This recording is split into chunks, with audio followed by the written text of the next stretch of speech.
Hey there, everyone. This is Dr. Yam. We're going to answer a quick question today. What makes up a good email? So, as a part of our series on email for business 101, we're going to break down the anatomy of an email. Let's get busy.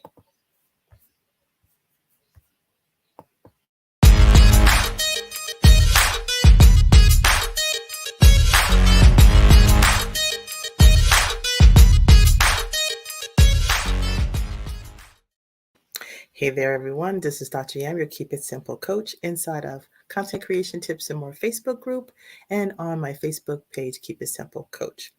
So, we're wrapping up this month's focus on email because that is an essential component on how you should be running and operating your business. It's about not only getting email addresses and connecting with your intended audience, but it's about how do you retain and maintain that relationship. And one of the most proven ways in order to do that is with your email automation and campaign systems. Now, there are prior videos that I've created for you guys that are sitting inside of our Facebook group or on our YouTube page. So please go there and check it out. You can always find me inside of LinkedIn, Facebook, Twitter, and Instagram as well. All right, so we're going to get right into the crux of it. So again, we're going to answer our question as far as what are the key components, if you would, that's going to make up a good email for your audiences. Now, this is just going to go over the parts of it. We're not going to go into the nuances of writing, but you should understand the parts and why you need to have each and every one of them. I'm going to throw in a couple of stats as well, so you'll be able to benefit from what is it that the data is saying. So again, you could take advantage of it and understand why such an is as important as it is for you to do so. All right, let me just make sure someone's trying to text on the screen here. Coming through for you guys. Oh, okay. Hold on one second.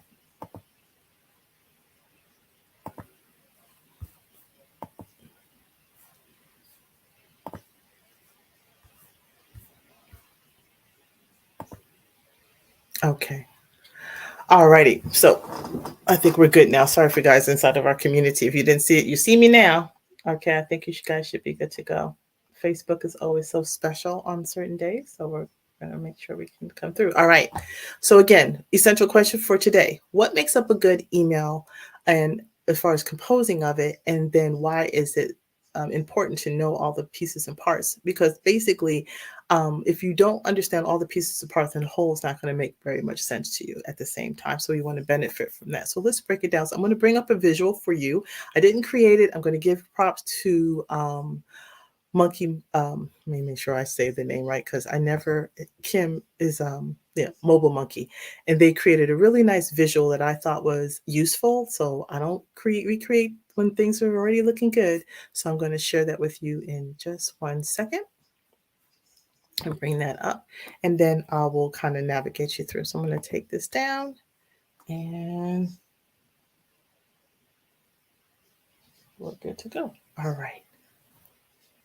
Here we are. All right. So let's bring up our visual for today. I'm going to turn this on. And there we go. And there we go. Let me make this a little bit bigger. In fact, we'll do this. All right. So everybody should see a vision, and I'm going to zoom into it a little bit as well so you can see how this will break down. Now, yeah, that's much, much better, right? Okay. So let's break down the anatomy, if you would, of an email and all of the bits and parts. Please be sure to put your questions down in the comments, or you can always direct message me if you ever have any questions, as we normally do inside of our Facebook group. All right. So the anatomy of an email. When you think about it, the infographic itself is also going to show you some statistics, and I'll share those verbally for those who are just listening on our podcast.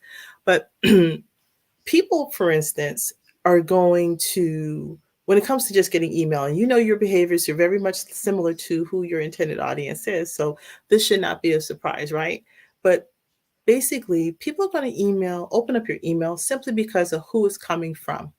In fact, 43% of recipients are going to click the spam button based on the fact that they don't know the person's name or the address. All right. So this is why it's important that people are opting into your list and not just some cold list that you got and you bought list. Don't ever do that. That's not useful unless you're in some, very structured way of doing this. There's a proper way of getting, doing cold mail emailings. I'm not covering that today, but just know, just don't be randomly sending off email unless somebody subscribe to whatever it is that you have for an offer. All right.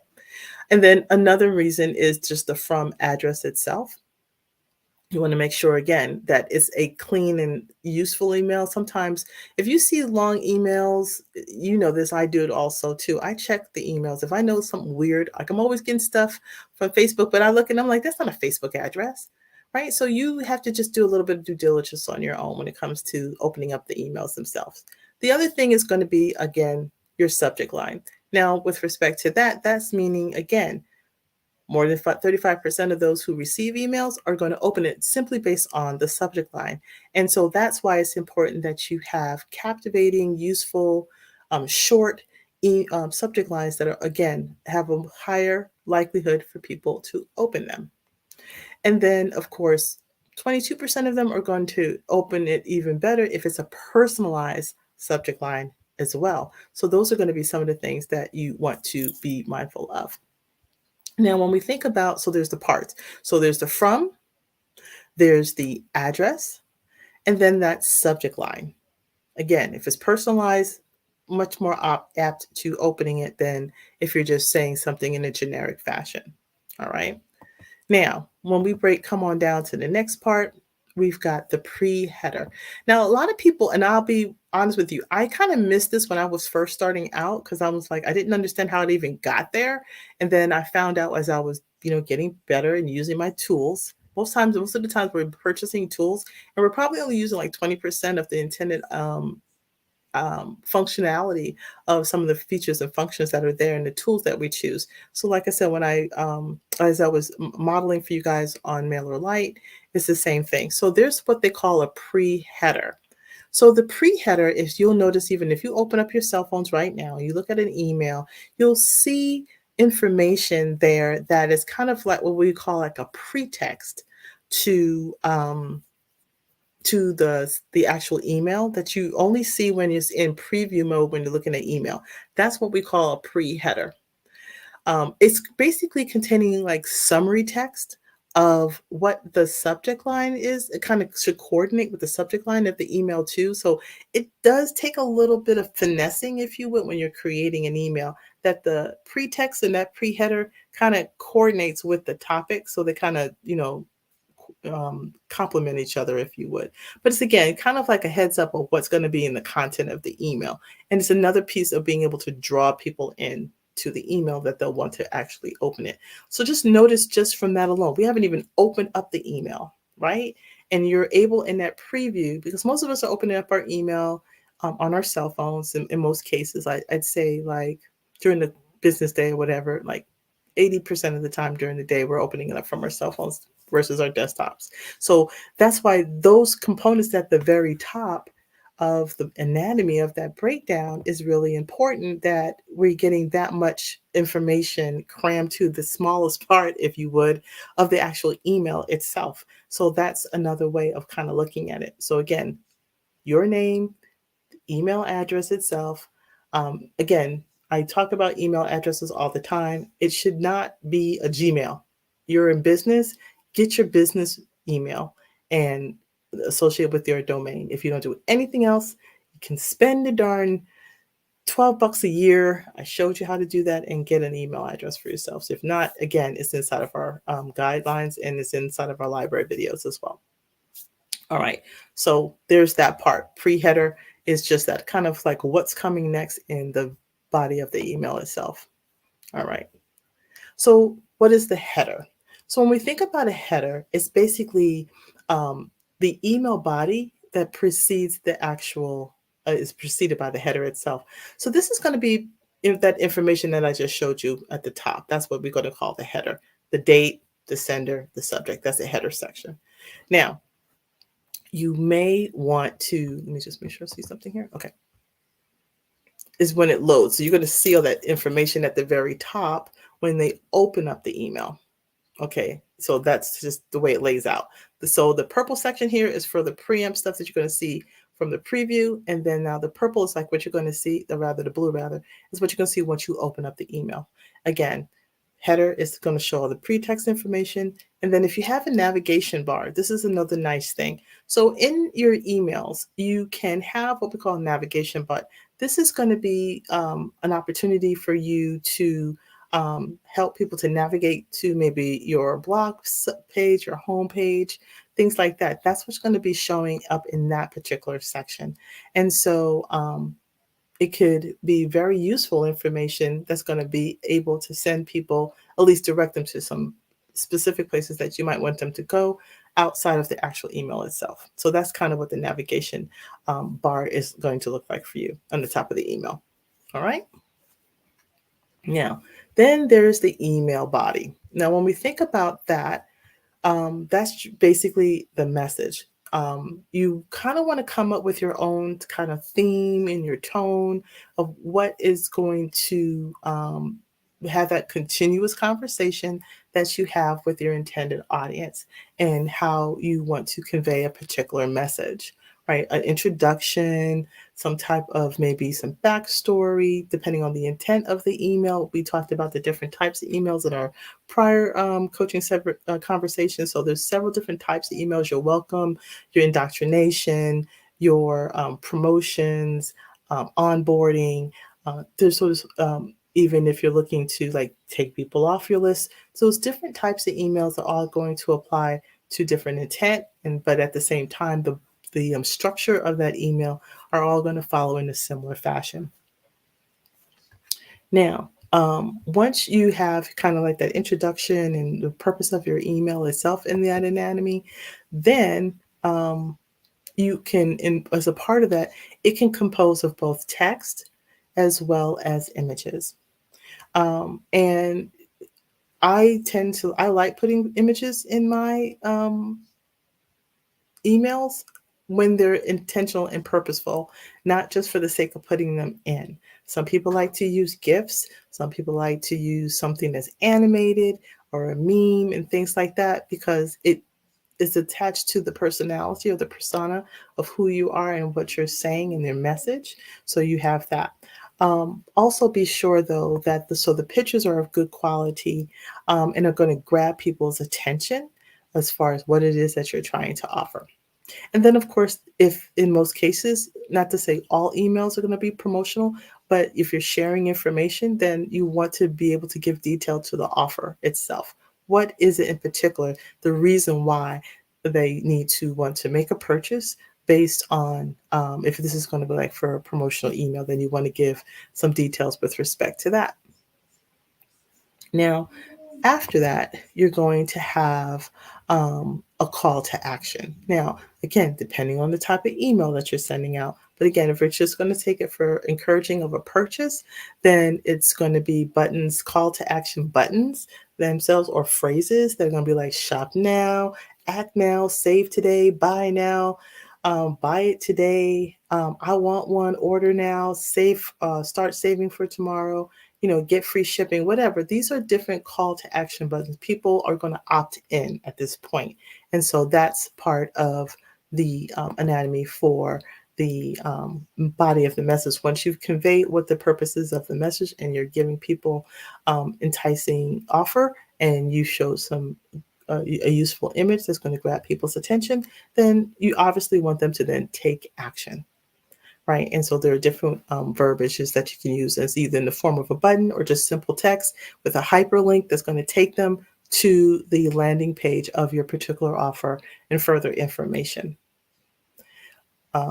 So at least you want to do those basic things. And there's no, some sales or email pages when it comes to promotions, some could be very short and to the point, and others can be a little bit more longer and elaborate. Again, you know your audience and what the purpose is for that particular email. So you always want to keep all of that in mind. Now, then we come down to the bottom part. So here is the footer. So after the call to action, then there's the footer.